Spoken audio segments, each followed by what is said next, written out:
Convido você a abrir a sua Bíblia no livro de Êxodo, capítulo de número 5, versículo 1. Vê se tem alguém do seu lado sem a Bíblia. Convido essa pessoa a fazer a leitura com você. Êxodo 5, versículo 1, que diz assim: Depois foram Moisés e Arão e disseram a Faraó: Assim diz o Senhor, Deus de Israel: Deixa ir o meu povo para que me celebre uma no deserto. Amém? Você crê que Deus vai falar contigo? Então tome o seu assento, desocupe as suas mãos e aplauda a palavra de Deus, o Senhor Jesus Cristo. É para Jesus esse aplauso, melhor a Ele dizendo glória a Deus, dizendo Jesus é bom, santo é o nome do Senhor.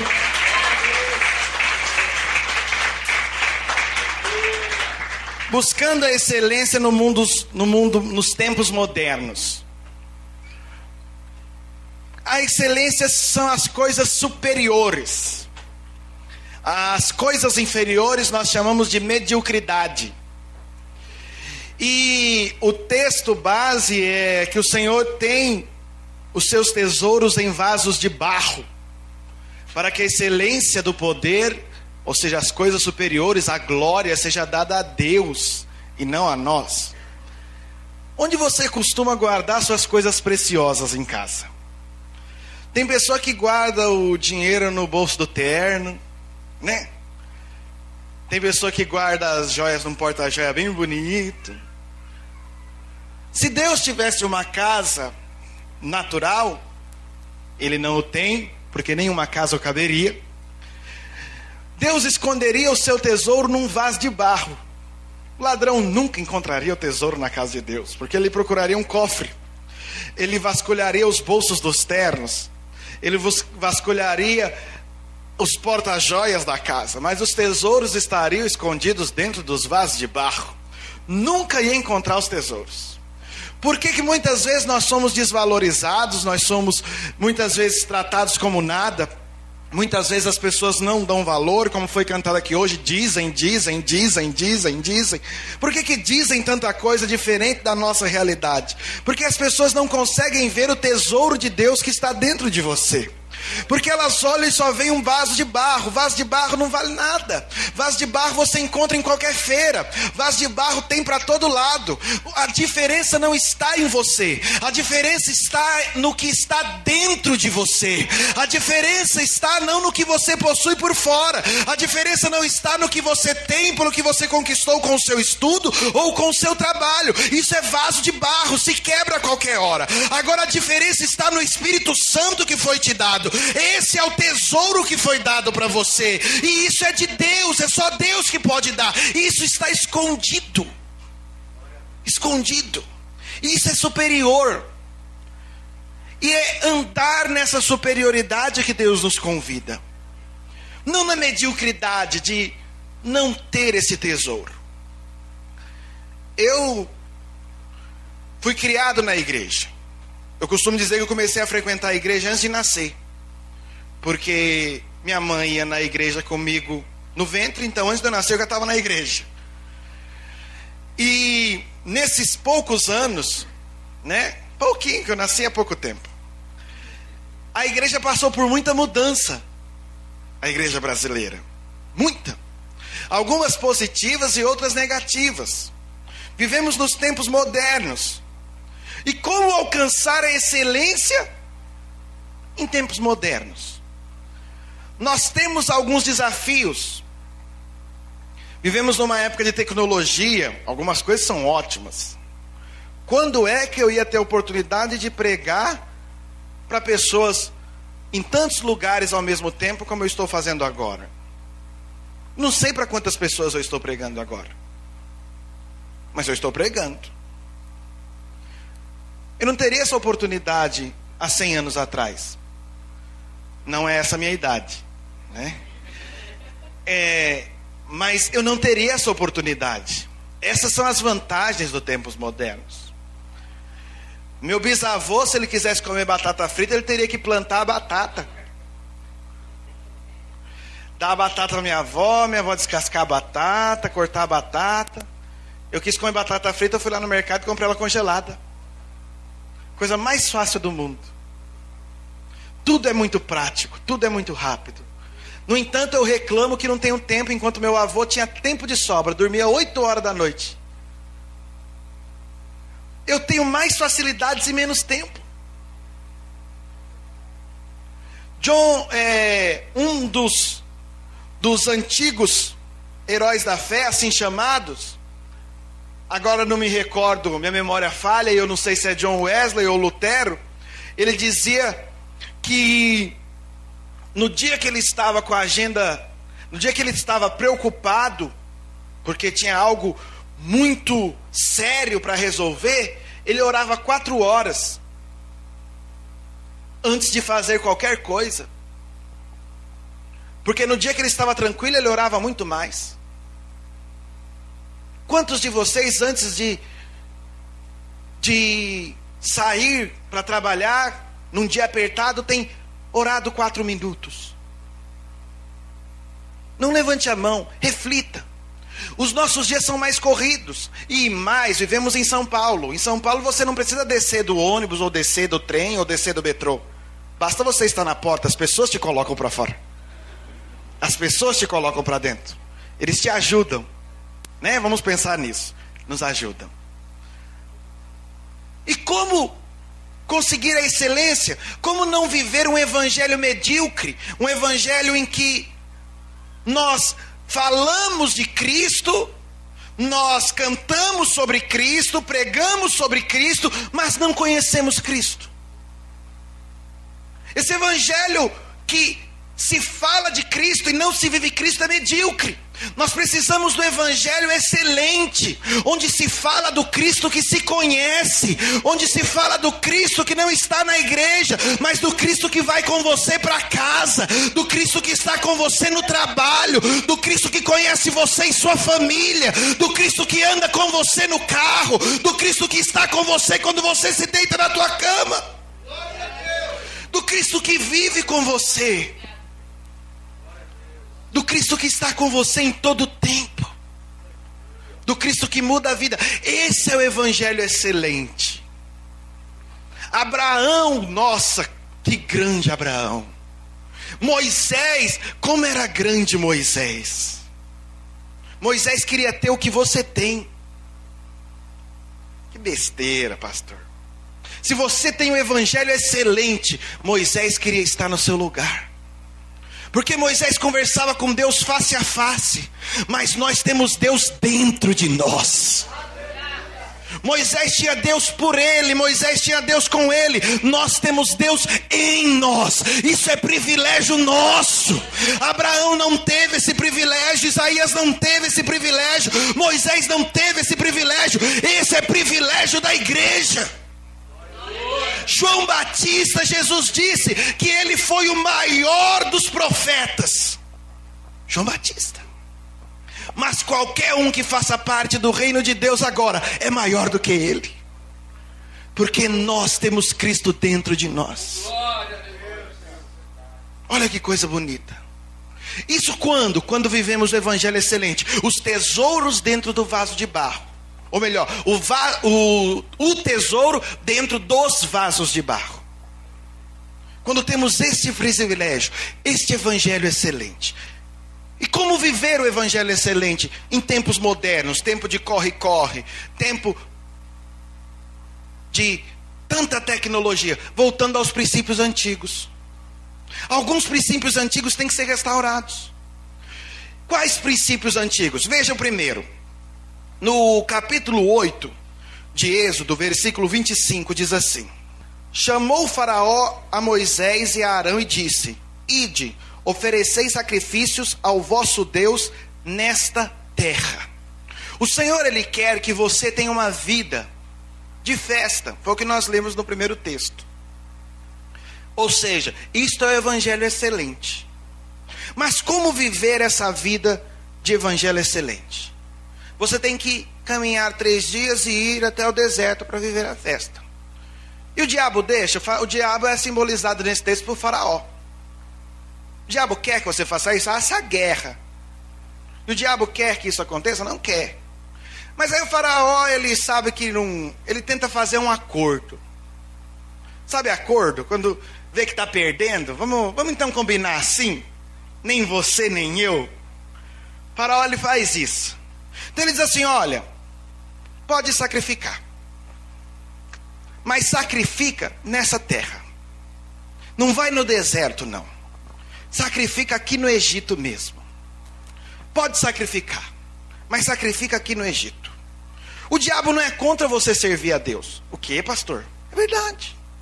O diabo não é contra você vir aqui na igreja.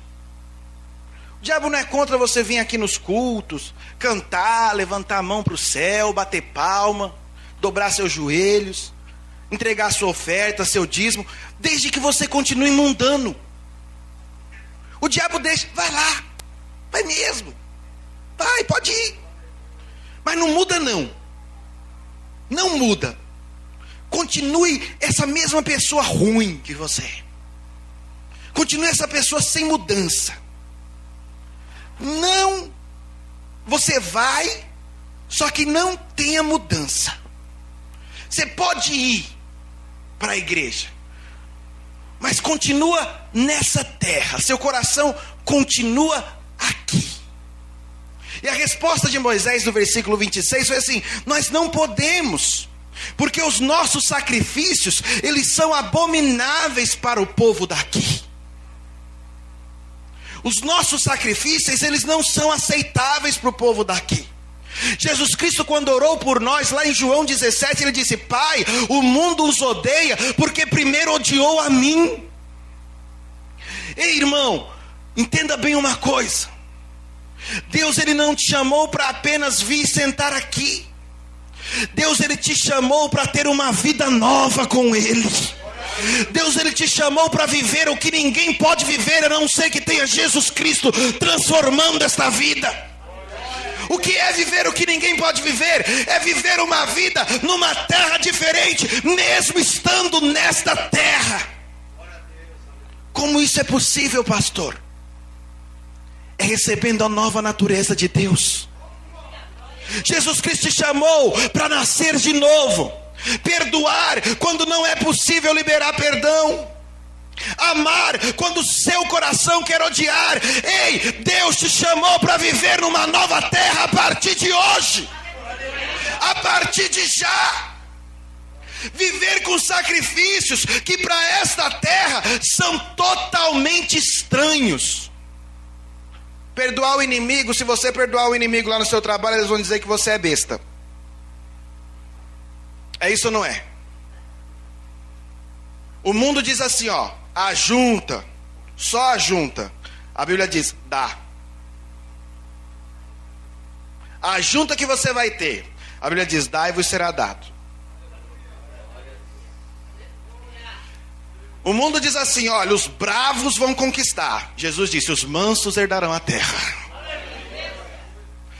A Bíblia diz assim, ó, feliz é quem passa, o mundo diz, feliz é quem passa por cima dos outros. A Bíblia diz assim, bem-aventurados que choram.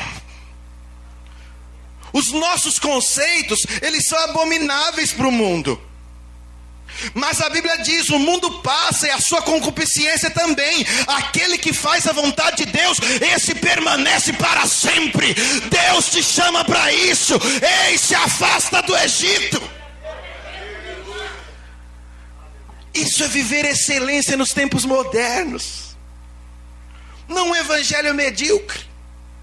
Pastor, você está dizendo que eu vivo o evangelho medíocre? Eu não estou dizendo nada, nem te conheço. Não sei da sua vida. Eu estou dizendo para você que nós podemos viver um evangelho excelente. Porque Cristo está vivo. Cristo está vivo. Não aceite viver o evangelho só aqui dentro da igreja. Cristo é muito grande para nós andarmos com Ele só aqui dentro. Vamos levar Ele lá para fora.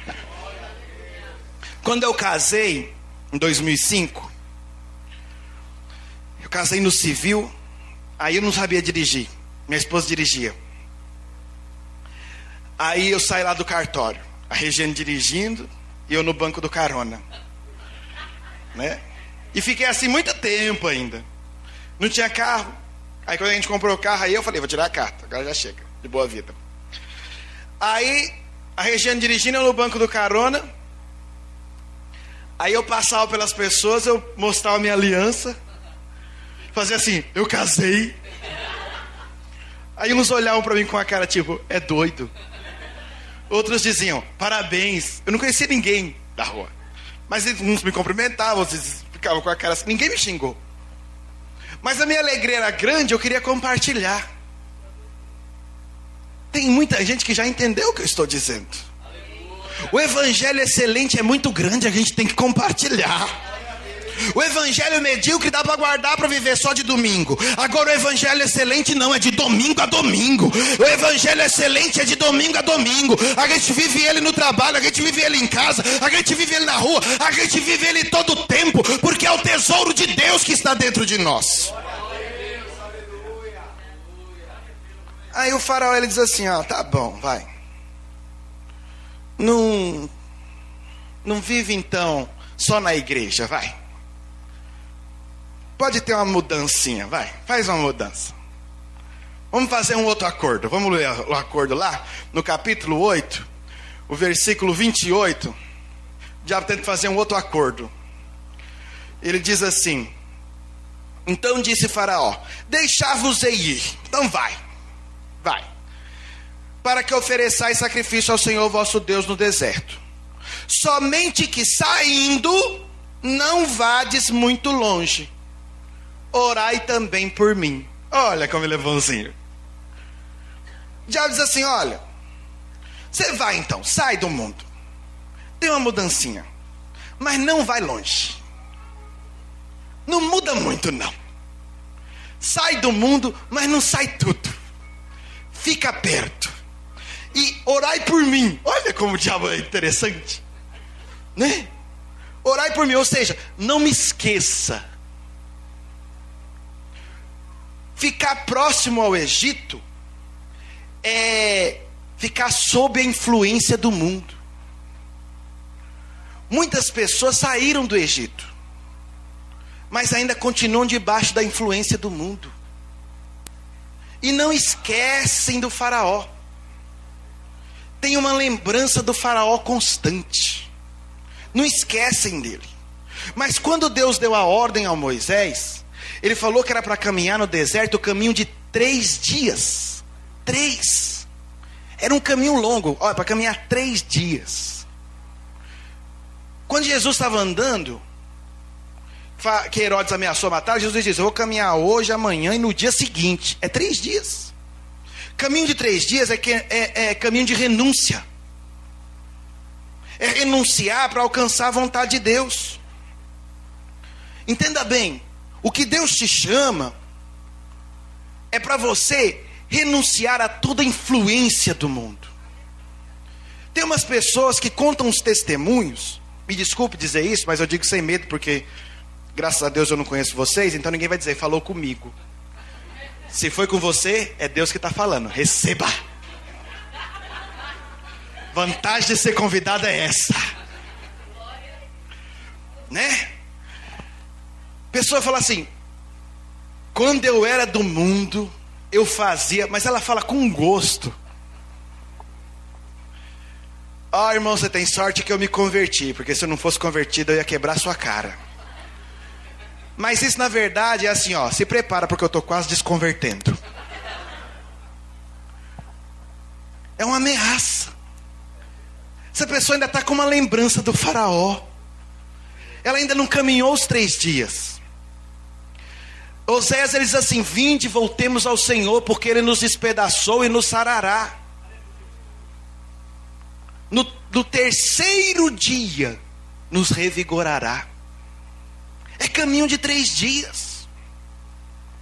Primeiro Ele quebra, no 2º Ele sara, no 3º Ele nos revigora.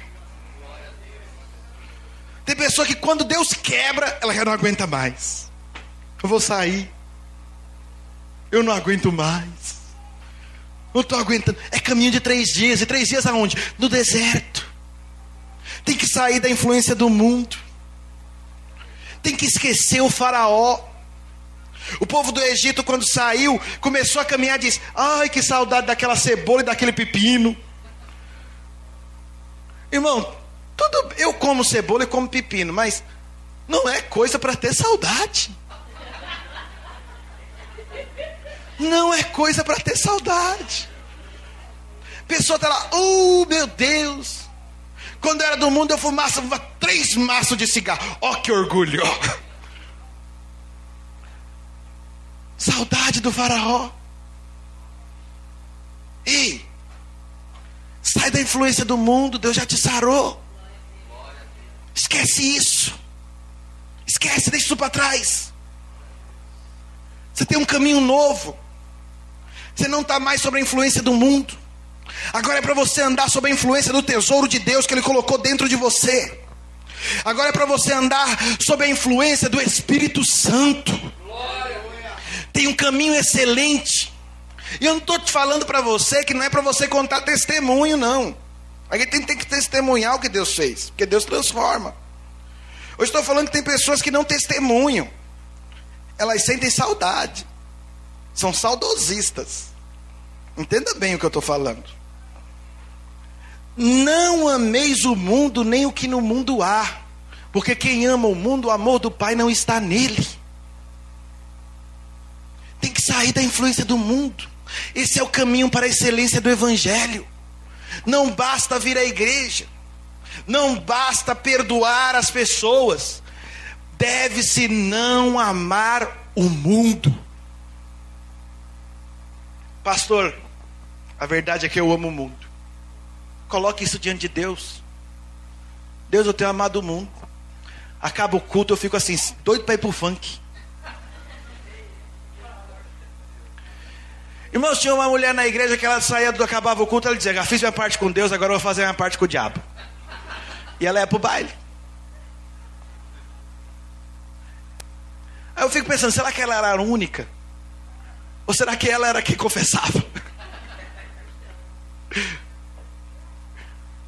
Tem muitas pessoas vivendo um evangelho medíocre.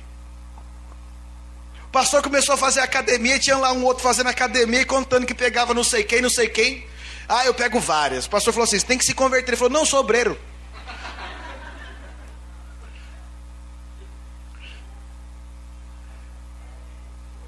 Tem que sair da influência do mundo. Deus te chamou para ser luz do mundo e sal da terra, para fazer diferença. Existe muita gente com o evangelho medíocre, o evangelho de domingo em domingo, o evangelho que se resume da porta para dentro. Mas Deus quer te dar um evangelho que vai daqui para fora, que ele não cabe só dentro dessa porta. Ele não aceita fazer acordo com o faraó. Ele sabe que o Deus que o chamou tem poder para humilhar faraó e colocar debaixo dos seus pés. Você está compreendendo? Que seu Deus está te tirando do mundo com um braço forte, com mão poderosa. Aí não aceitam fazer o acordo com o faraó. Você acha que o faraó desiste? Não. O faraó tenta um outro acordo. Capítulo 10, versículo 11. Olha só. Capítulo 10, versículo 11. Não será assim. Andai agora vós, varões, e servi ao Senhor, pois isso é o que pediste. E o lançaram da face de Faraó. Faraó, ele diz o seguinte: olha, tá bom, então vai você. Seja crente. Quer ser crente? Já vi que não tem jeito mesmo você. Quer ser crente de todo jeito. Vai ser crente. Esquece o mundo. Mas vai você sozinho. Aí a pessoa vai. Entenda bem uma coisa, irmão. Salvação é individual, mas ela não é individualista. Salvação é individual, mas não é individualista. Qual a diferença? A diferença é que você aceita a salvação por você.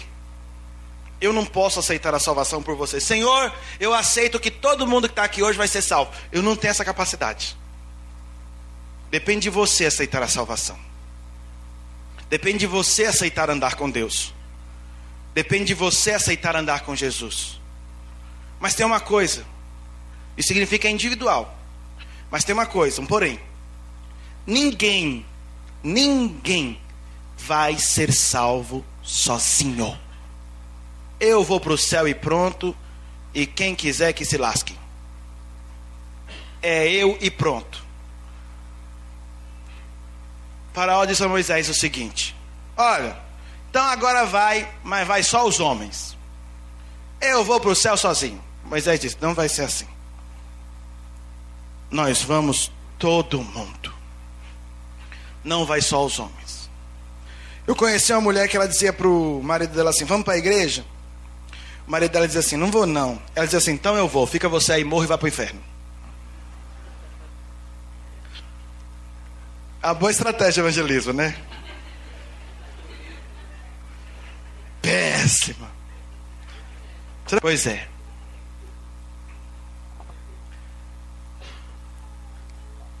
Moisés, ele falou: não vai só os homens. Cada homem vai e vai levar sua mulher e vai levar seus filhos. Depois o evangelho no Novo Testamento corrobora, confirma essa ideia, dizendo assim: crê no Senhor Jesus, será salvo tu e a tua casa. Olhe bem para mim que eu quero dizer algo que agora você vai gostar. Chega de apanhar. Você não vai ser salvo sozinho. Deus tem plano para você e para sua casa. O diabo, ele vai querer dizer assim: você vai, só que você vai sozinho. Não, você vai vir, sua casa vai vir também. Então, pastor, eu vou amarrar todo mundo e vou trazer. Não é isso não. Você não se preocupe pensando que você vai ficar sozinho aqui por muito tempo. O plano de Deus para você envolve toda a sua casa. Mas pastor, eu estou sozinho, então não tenho que vir sozinho? Venha, mas venha sabendo que você é a porta pela qual Deus vai entrar na sua casa.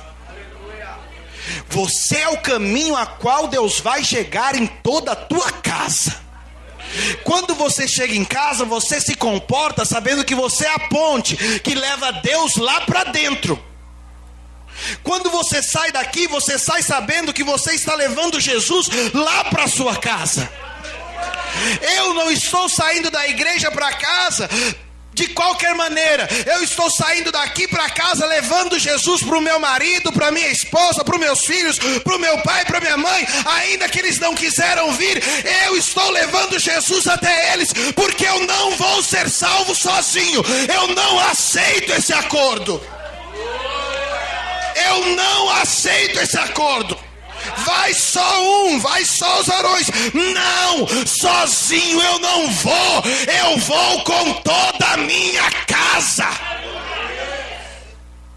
Eu não aceito ir sozinho. Tem muitas pessoas que têm aceitado estar sozinhos. Eu vou sozinho mesmo, é individual, cada um que se vire. Não. Lute pela sua casa, irmão. Cada vez que você pisa dentro da sua casa, Deus está entrando lá dentro. Cada vez que você abre a tua boca dentro da tua casa, Deus está bradando lá dentro. Pastor, mas eu não posso falar de Jesus. Se eu falar o nome de Jesus lá em casa, o inferno que brada. O senhor não sabe como é lá em casa. Não fale o nome de Jesus. Se tranque dentro do banheiro e dobre o joelho dentro do banheiro para ninguém ver que você está orando. Mas em silêncio, quando você abrir sua boca para falar de outros assuntos, Deus vai estar falando, porque Deus fala através da sua boca.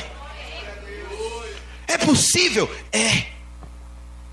Pregue em todo o tempo, irmão, porque você prega não apenas com palavras, você prega da maneira que vive, porque você é luz. A sua maneira de viver é uma pregação. Quando você tem um evangelho excelente, o simples fato de você entrar em casa, as bênçãos de Deus já estão entrando, quando o tesouro de Deus está dentro de você. Você está compreendendo isso? Ah, mas meu marido já disse que não vai, minha mulher já disse que não vai, meus filhos já disse que não vão. Mas quem dá a última palavra é Deus. Não aceite ficar sozinho. Não faça esse acordo com o inimigo. Não faça esse acordo com o faraó. Eu vou sozinho mesmo. Não. venha você com a sua casa. Você está compreendendo? Lute pela sua família. E como se luta? Através da oração, através do bom testemunho, através de permanecer fiel a Deus. Não desista, não pare. Saiba que, ainda que os teus olhos não vejam mudança, nós não vivemos do que vemos, mas vivemos daquilo que cremos. E nós cremos nas promessas do Senhor Jesus Cristo. É nas promessas de Jesus que nós temos crido. Então creia, não é só para você, é para a sua casa também. Quem pode crer nisso? Quem crê que também é para a sua casa? Minha mãe, eu falei para vocês que me levava para a igreja antes de eu nascer. Antes disso, minha avó ia para a igreja. Minha bisavó morreu há uns 2, 3 anos, né? Com 111 anos. E ela recebeu os primeiros missionários presbiterianos no Ceará. E descansou no Senhor também. A família do meu pai era toda sem Jesus. Um tio meu recebeu Jesus Cristo. Ganhou meu pai. Minha mãe ganhou meu pai, é verdade. E ficou tempão, só esse tio e meu pai. Depois a gente levou uma prima para nossa igreja. Essa minha prima levou um irmão. Foi a mãe. Está se alastrando. Se alastrando a família do meu pai toda, que não queriam nem saber. Já está a maioria na casa de Deus. Porque nós não aceitamos esse acordo. É para a família toda. E aqueles que não vão, quando perguntam se eles são crentes, eu digo, são. Mas eles nem vão na igreja, eu digo, é porque eles ainda não sabem. Mas eles ainda vão descobrir. Você pode crer nisso? Sua família vai descobrir que ela é de Deus. Amém? Êxodo capítulo 10, versículo 24. A gente não pode fazer acordo com o diabo, irmãos, para ter evangelho excelente. A gente tem que sair do mundo, tem que sair da influência do mundo, tem que trazer nossa família conosco. E mais, capítulo 10, versículo 24.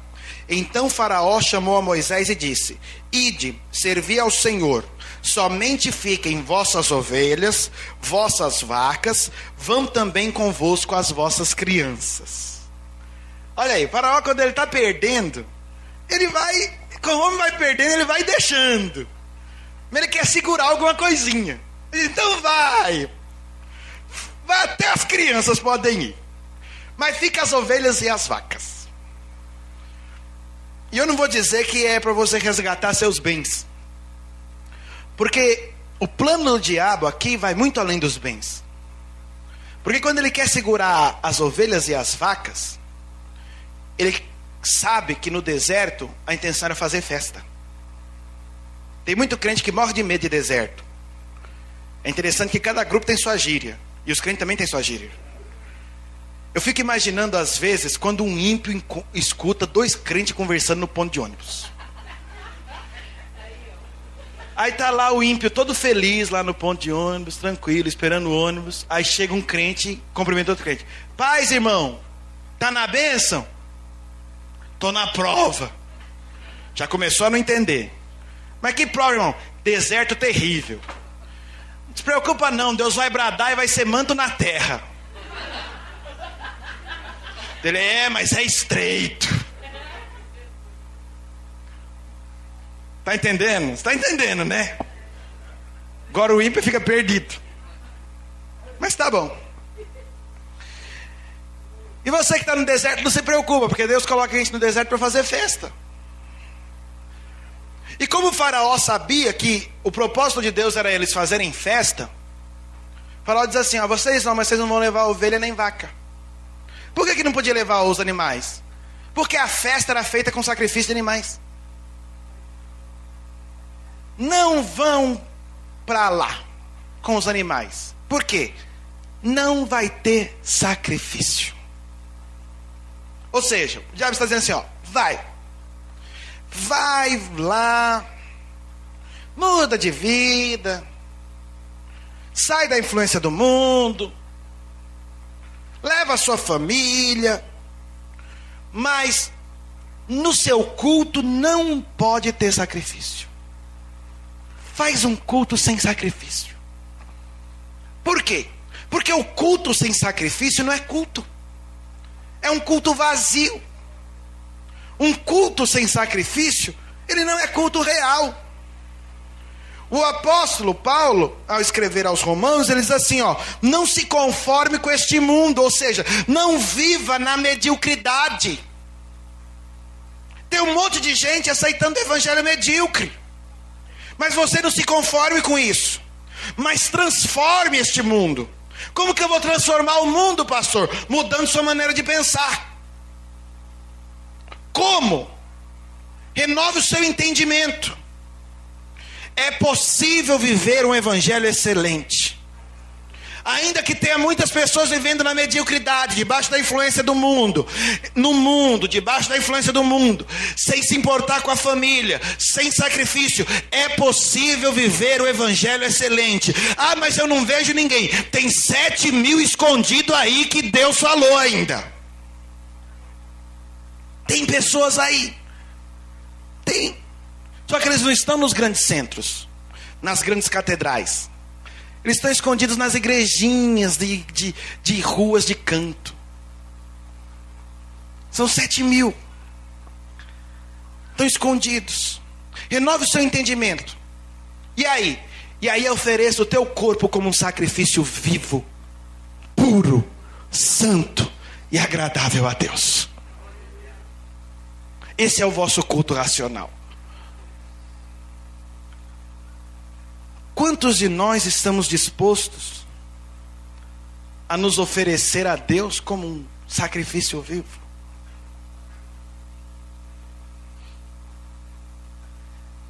O que é um sacrifício?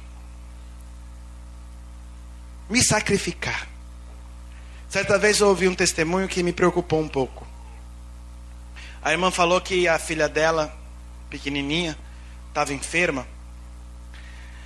E eu nunca sei falar o nome da doença lá. Deu temperatura baixa. A temperatura estava muito baixa. Hipotermia deu na menina. E diz que adulto com aquela temperatura que estava a menina já atrofiava os órgãos. Então o médico disse para a mãe ir para casa, que provavelmente no outro dia a menina não ia estar em casa. Ou melhor, não ia estar mais no hospital com vida. E a mãe disse que foi para casa. E ela disse que ao chegar em casa ela fez a oração mais difícil da vida dela. E ela falou assim para Deus: Deus, eu coloco minha filha nas tuas mãos. Faz a sua vontade.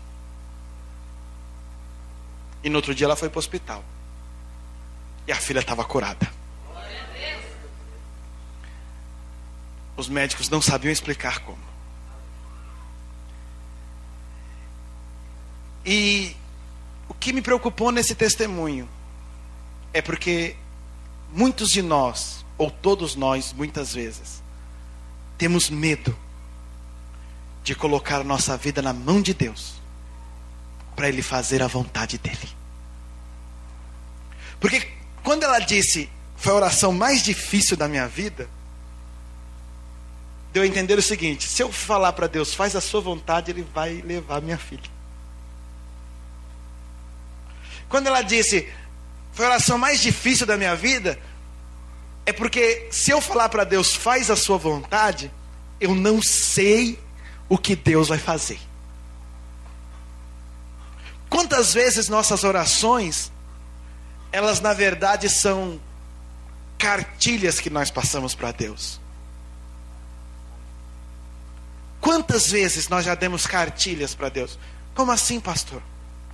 Deus, pega o meu marido, cura ele, abre uma porta de emprego, que assim ele vai se converter.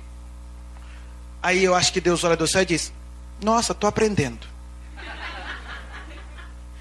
Será que se eu fizer isso com aquela outra mulher que está pedindo para me converter, o marido também, será que funciona? Senhor, livra meu filho de todo mal, não deixa nenhum mal chegar nele, que ele possa sair para os baile funk, beber, fumar, usar droga, mas não deixa ele usar droga. Oh meu Deus, guarda ele no caminho, não deixa nenhum assalto, protege, faz ele vir para casa tranquilo, para que um dia ele possa se converter. A gente ensina para Deus direitinho como é para ele fazer as coisas. Senhor, me guia no ministério, eu vou começar assim, aí o Senhor me faz ser diácono, porque eu quero ser um pastor. Então o Senhor me abençoa para o pastor me ver logo que eu estou querendo ser diácono. Deus diz: tá bom, meu filho, continua falando que eu estou anotando. E o que Deus nos convida é para nós oferecermos com sacrifício. Se oferecer com sacrifício, ou seja, faz sua vontade. Eu quero cantar. E Deus disse: mas você não vai cantar. Mas eu quero. Mas todavia não seja como eu quero, mas faça-se a sua vontade. Será que eu consigo fazer isso? Não, isso é muito difícil. Ou confiar que a vontade de Deus é melhor do que a minha. Uma vez eu fiz uma oração bonita. Falei assim: Deus, foi bonito, eu gostei desse dia que eu orei. Eu acho que Deus ficou feliz. Mas acho que eu também só consegui umas 2 vezes. Ou 3. Deus, se minha vontade for diferente da sua, me livra da minha. Olha que oração bonita que eu fiz. Agora tem uma vez que eu queria namorar uma moça, Deus falou: não quero essa moça para você. Eu falei: Deus, se sua vontade, se minha vontade é diferente da sua, o Senhor é tão poderoso, pode tudo, muda a sua.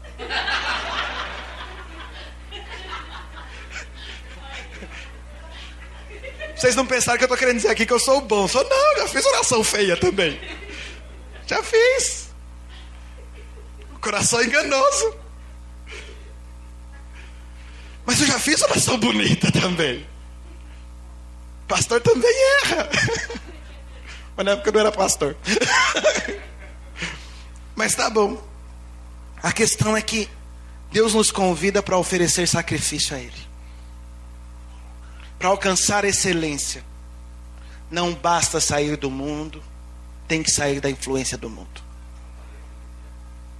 E não é sair sozinho. Temos que arrastar nossa família conosco. E não é arrastar pelo cabelo, é arrastar pela fé. É arrastar pelo testemunho. As palavras sua família escuta. A sua vida, o seu testemunho vai convencer sua família. Seu testemunho convence. É arrastar pelo testemunho. Só que não basta ter testemunho perante a família. É necessário também se oferecer a Deus como um sacrifício. Quantos estão dispostos a se oferecer a Deus como sacrifício nesta noite? Nós estamos no 6º ano. Se Jesus não veio voltar, que venham outros 60. Mas que nós sejamos, todos que estão aqui hoje, cristãos que vivam o evangelho excelente. Que mexam na tecnologia. Que comprem batata congelada. Que usem a internet. Mas que vivam o evangelho excelente. Que levem Cristo para fora da porta da igreja. Que por onde passar, levem o bom perfume de Cristo. Para nós nos colocarmos diante do Senhor como pessoas dispostas a se entregar em sacrifício. Lembrando que a vontade de Deus é boa, agradável e perfeita. Você vai pedir para Deus fazer a vontade dele na sua vida? Você tem ciência do que isso significa? Deus, ele te garante uma aterrissagem tranquila. mas talvez durante o voo o avião faça várias piruetas assustadoras. Mas não se preocupe, ele não vai cair, ele vai aterrissar. Amém?